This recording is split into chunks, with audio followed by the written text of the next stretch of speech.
The 96 will change based on your driving habits. It kind of is a predictive kind of deal based on your last 20 or 30 miles of driving. So you'll see that number change. Some people like it, some people don't.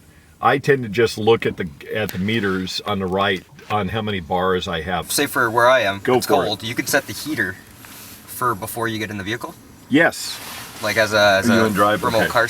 Yeah, well, the benefit of that is you're going to be charging off the grid. Right. When you're plugged in. The biggest use of the power is to heat the cabin the first time, to get the cabin up to the temperature you need it at. And so why not use the grid when you're getting ready to go to work? Well, yeah. 100 miles though, like for commuters isn't bad.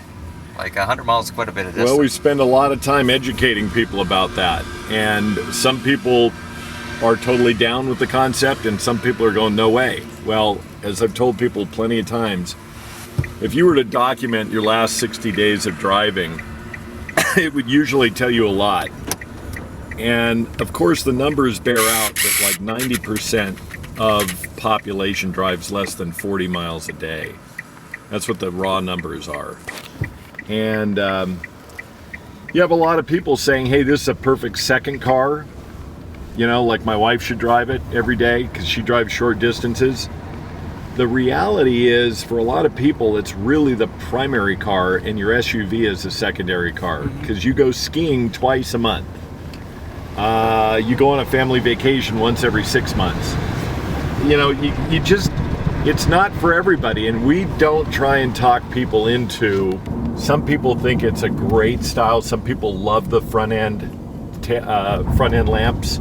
Some people hate it. Some people love the back end. I hate the back end of the car. It's kind of polarizing. I think the designers walked a very fine, good line on trying to have something that's unique enough to look out, to stand out, but not ugly so much. And I drove this car a few times over the holiday, and I got back into that Altima. I thought I was stepping back in time. I am not kidding. It was like going from an Apple, from a MacBook to like a Dell. It was like I don't know. I just feel this car's really refined. The more you drive it, the more enjoyable it becomes. So yeah, no, you know, the deal on the dialogue with people in the car is you can't bullshit this owner. I mean, they're just too smart. They're too savvy. You know, we've done GTRs and Zs, Muranos, Titan trucks and everything at Nissan. But this owner just expects a lot of transparency and a lot of communication. Yeah, they want to know about everything. Yeah. Now, what about costs of charging versus gas? It's about a quarter of the cost when you roll in everything together of gasoline and maintenance. Okay. The maintenance on the car, as you can imagine, is zero. I mean, you're talking, you know... Other than moving parts, obviously, like your typical struts, shocks. But they just don't go out. I mean, they won't go out. I mean, it's like... Your maintenance is going to be pretty low on this car. We don't talk about that a lot because the dealers don't like us to talk about that a lot because it's lost revenue for dealers. Right. But it's pretty low.